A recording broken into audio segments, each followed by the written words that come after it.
Wabarakatuh. Perkenalkan, nama saya Dapa Ramadan, dan perkenalkan, nama saya Gilang Aulia Panca. Adapun di sini kami membuat video tentang pembibitan yang kedua kali ini, itu untuk melihat hasil pertumbuhan kacang kedelai kami di umur 4 minggu.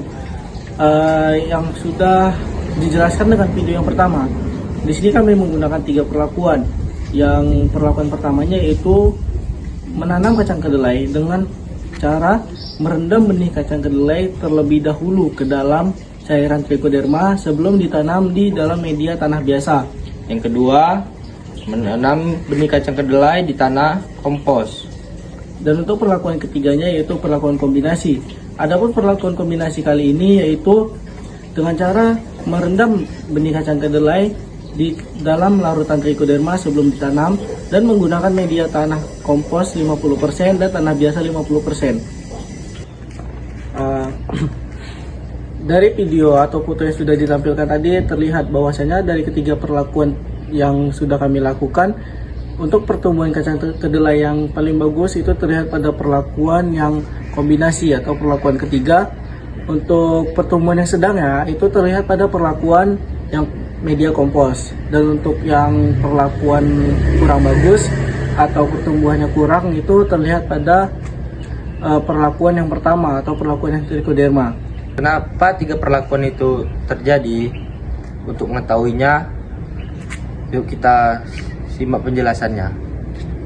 Dari ketiga perlakuan tersebut, kenapa bisa terjadi? Inilah penjelasannya, kenapa itu semua bisa terjadi. Masa vegetatif, tumbuhan akan banyak memfokuskan energi untuk membentuk akar, batang, dan daun. Keberhasilan pada fase ini sangat mempengaruhi ketersediaan nutrisi, kondisi lingkungan, dan perlakuan yang diberikan.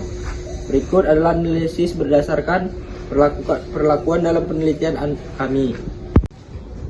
Seperti yang pertama tadi, terlihat bahwasanya pertumbuhan yang paling bagus itu terlihat pada pertumbuhan yang dengan perlakuan kombinasi, yaitu dengan menggunakan trichoderma dan 50% media tanah kompos dan tanah biasa.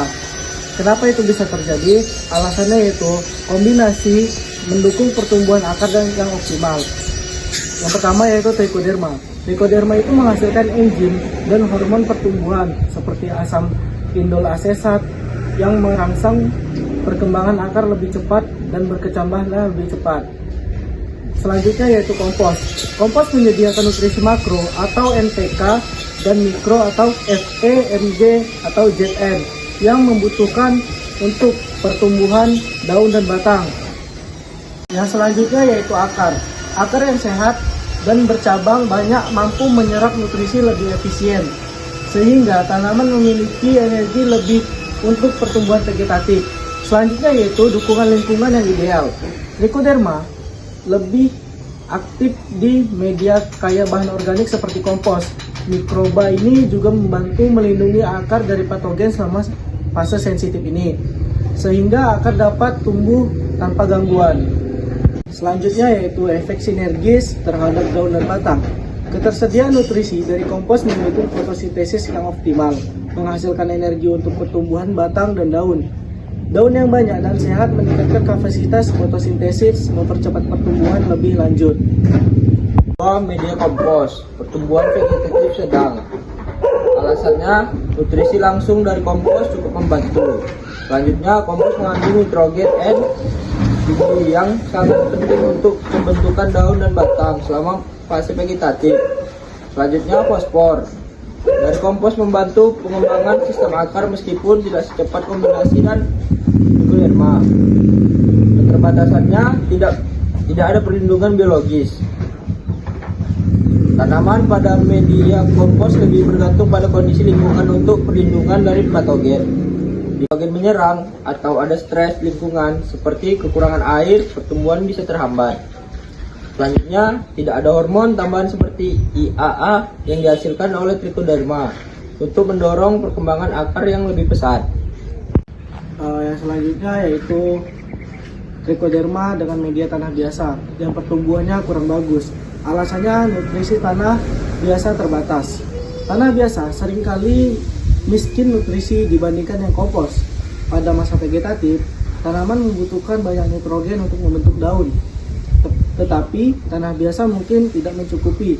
Meski trichoderma membantu meningkatkan serapan nutrisi, jika nutrisi di tanah sangat rendah, efeknya menjadi terbatas. Selanjutnya yaitu kondisi suboptimal untuk trichoderma. Tanah biasa memiliki kandungan bahan organik rendah, sehingga aktivitas trichoderma tidak maksimal.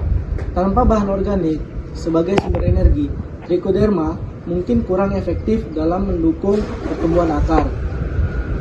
Selanjutnya itu akar kurang berkembang.